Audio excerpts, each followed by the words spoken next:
Hello student, welcome to our online classes of Sardar Vallabhbhai Patel English Medium School Yaval. Myself Mrs. Yogita Satish Savde. Today we are going to learn class 5 Mathematics lesson number 10 Measuring Time. Time measurement ये chapter जो है वो तो आपने class 4th में भी पढ़ा होगा और टाइम किस तरह से मेज़र किया जाता है वो भी आपने देखा था। और इस चैप्टर में हम वहाँ पर ज़्यादा से ज़्यादा जानकारी इसके लेने वाले हैं। जैसे कि रिवीजन यहाँ पर सबसे पहले आपको दिया गया है प्रॉब्लम सेट 43।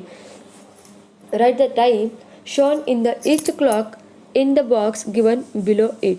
तो यहाँ पर जो क्लॉक दिए गए हैं तो उसमें आपको टाइम देखना है और उसका जो टाइम है वो नीचे दिए गए इस बॉक्स में लिखने हैं, जो कि मैंने आपको लिखकर बताए। तो सबसे पहले यहाँ पर जो वॉच है यहाँ पर हमें दिखाई दे रहा है कि जो आवर हैंड है वो है 2 के पास और जो मिनट हैंड है वो है 5 के पास, यानी कि यहाँ पर 2:25 हुए हैं, यानी कि 25 मिनट्स पास 2। इस तरह से हम इस बॉक्स में लिख सकते हैं। नेक्स्ट है यहाँ पर आवर हैंड 8 की तरफ और जो मिनट हैंड है वो 10 के और 11 के बीच में, तो यहाँ पर बने हैं 50 मिनट्स पास्ट 7। नेक्स्ट है यहाँ पर 3 नंबर, यहाँ पर जो आवर हैंड है वो है 8 पर और जो मिनट हैंड है वो है 1 पर, तो इसलिए यहाँ पर बनते हैं 5 मिनट्स पास्ट 8, यानी कि यहाँ पर 8:05 हुए हैं, इतना टाइम यहाँ पर हुआ है। नेक्स्ट यहाँ पर दिया गया है 4 नंबर का जो वॉच है क्लॉक, यहाँ पर दिया गया है कि जो आवर हैंड है वो है 4 पर और जो मिनट हैंड है वो है 4, यानी कि यहाँ पर 8 पर, तो यहाँ पर 40 मिनट्स पास्ट 4 इस तरह से टाइम हुआ है।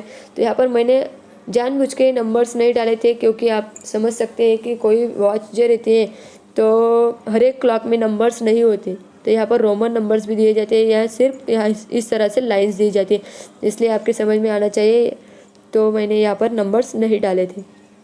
नेक्स्ट क्वेश्चन नंबर 2 आपको यहाँ पर दिया गया है, draw the hands of the clock to show the time given in the box. तो ये जो वॉच है उसके नीचे हमें यहाँ पर टाइम दिया गया है और इस तरह से हमें यहाँ पर जो हैंड्स है वो निकालने हैं। तो 4:30 यहाँ पर टाइम दिया गया है 4:30, यानी कि 4:30 हुए, तो हम यहाँ पर आवर हैंड जो है वो 4 पर दिखाएंगे और जो मिनट हैंड है वो दिखाएंगे हम 6 पर। इस तरह से हमने यहाँ पर 4:30 यानी कि 4:30 हुए इस तरह से लिखे। 9:15 यानी कि 9:15 यानी कि 15 मिनट्स हुए, ये हमें दिखाना है, तो हम यहाँ पर आवर हैंड दिखाएंगे 9 पर और जो मिनट हैंड है वो हम यहाँ पर दिखाएंगे 3 पर।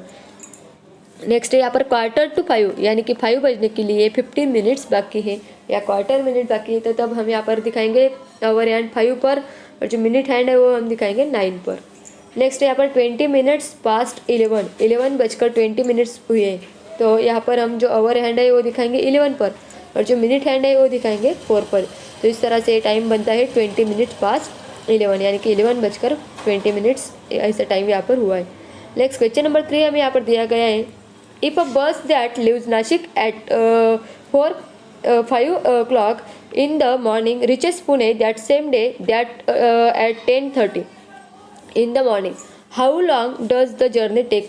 तो वो जो बस थी वो सुबह 5 बजे निकली थी, यानी कि नासिक से, और जो पुणे को पहुंची थी तो वो उसका टाइमिंग था 10:30, तो उसी दिन वो पहुंची थी, इसलिए हम यहाँ पर इसका टाइमिंग निकालते हैं। जिस तरह से हम आवर्स और मिनट्स का 2 कॉलम बना लेंगे और आवर्स यानी कि जो 10:30 को वो पहुंची थी, इसलिए हम वहाँ पर वो नंबर डालेंगे 10:30 और उसमें से हम 5 बजे निकली थी इसलिए ये 5 सब्ट्रैक्ट करेंगे, तो आवर्स में लिखेंगे 5 और मिनट्स में लिखेंगे 00। तो 30 - 00 होते 30 एंड 10 - 5 होते 5। तो जर्नी जो है, जो उनका जो जर्नी था बस का, वो हुआ 5 hours and 30 minutes।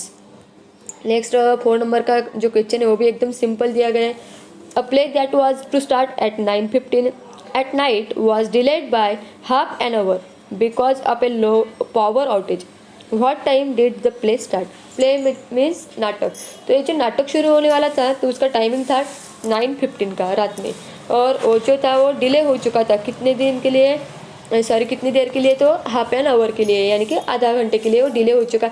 तो कितने बजे स्टार्ट हुआ होगा, तो हम यहाँ पर टाइमिंग लिख लेंगे। सबसे पहले 9:15 को स्टार्ट होने वाला था और डिले हुआ, इसलिए हम यहाँ पर एडिशन करने वाले 13, यानी कि ये जो 30 है वो मिनट्स में लिखेंगे हम, आवर्स में नहीं, क्योंकि 30 मिनट्स के लिए वो डिले हुआ था। तो यहाँ पर टाइमिंग हमें मिलता है 9:45। तो प्ले स्टार्टेड एट 9:45 मिनट्स पास 9, तो यानी कि 9:45 पर यानी कि 9:45 बजे जो प्ले था वो स्टार्ट हुआ था, जो कि 9:15 पर स्टार्ट होने वाला था, वो हुआ था 9:45 बजे। अब नेक्स्ट है यहाँ पर 5 नंबर का question. If a train leaves Mumbai 10:15 at night and reaches Nagpur at 1:40 the next afternoon, how long does the journey take place. तो हम यहाँ पर देख सकते हैं कि रात को ये बस निकली थी 10:15 को, और वो दूसरे दिन वहाँ पर दोपहर के 1 बजे यानी कि 1:40 को वो पहुँची थी। तो हम यहाँ पर देख सकते हैं कि रात की यानी कि जो रात के 12 से लेकर दिन के 12 तक का ये 12 घंटों का भी वहाँ पर जर्नी हुआ था। तो हमें यहाँ पर सबसे पहले टाइम निकालना होगा कि 10:15 से लेकर रात के 12 तक, यानी कि रात की जो मिडनाइट के 12 है, इतना टाइम हम निकाल सकते हैं पहले। तो 12 माइनस 10:15, तो हमें यहाँ पर जो मिनट्स में 0 लिखे हैं तो उसमें से 15 सब्ट्रैक्ट नहीं कर सकते, तो इसलिए हम यहाँ पर बनाते हैं 60। तो 60 मिनट्स से अगर हम 15 मिनट्स सब्ट्रैक्ट करते हैं तो यहाँ पर हमें 45 मिलता है, और इसे 60 बनाने के लिए हमने यहाँ पर 12 से 1 आवर यहाँ पर लिया था, इसलिए यहाँ पर बन जाते हैं 11 आवर्स। तो 11 से अगर 10 माइनस करते हैं तो आंसर मिलता है हमें 1। तो 10:15 से लेकर रात के 12 बजे तक यानी कि 12 मिडनाइट तक का जो टाइम होता है वो हुआ 1 आवर एंड 45 मिनट्स। अब नेक्स्ट हम यहाँ पर दिखाएंगे कि रात के 12 से लेकर दोपहर के 1:40 तक आफ्टरनून तक जो टाइम होता है वो हम यहाँ पर देखने वाले। तो 12 मिडनाइट से लेकर दोपहर के 12 तक हुआ 12 आवर्स, एंड दोपहर के 12 से लेकर दोपहर के 1:40 यानी कि वो टाइमिंग हुआ 1 आवर एंड 40 मिनट्स। तो उसकी एडिशन हम करेंगे, यहाँ पर 13 आवर्स एंड 40 मिनट्स हुए। तो नेक्स्ट हमें यहाँ पर देखना है कि जो कि हमने यहाँ पर 1 आवर एंड 45 मिनट्स आंसर निकाला था पहले, जो कि रात के 2:15 बजे से यानी कि रात के 12 तक का टाइमिंग था, तो वो हमने यहाँ पर ले लिया 1:45। और नेक्स्ट ये जो हमारी एडिशन आई वो हुई 13:40, तो इसकी एडिशन हम यहाँ पर करने वाले हैं। तो आंसर हमें मिलता है 14 आवर्स एंड 85 मिनट्स। तो 85 ये जो नंबर है वो हुआ 60 मिनट से ज़्यादा होता है, यानी कि 60 मिनट का 1 आवर बनता है, तो इसलिए हम यहाँ पर 60 मिनट जो है वो इससे सब्ट्रैक्ट कर लेंगे, तो हमें आंसर मिलता है यहाँ पर 25। और अगर हम यहाँ पर 60 मिनट सब्ट्रैक्ट करते हैं तो यहाँ पर जो 1 आवर होता है यानी कि 60 मिनट यानी 1 आवर, तो यहाँ पर हम सब्ट्रैक्ट करते हैं तो इस समय इस तरफ हमें यहाँ पर वो ऐड करना होता है। तो 14 + 1 हुए 15, तो हमारे आंसर में होता है यहाँ पर 15 hours and 25 minutes. The journey takes 15 hours and 25 minutes. ये हमारा आंसर कंप्लीट हुआ। इस तरह से हमने प्रॉब्लम सेट 43 यहाँ पर सॉल्व किया।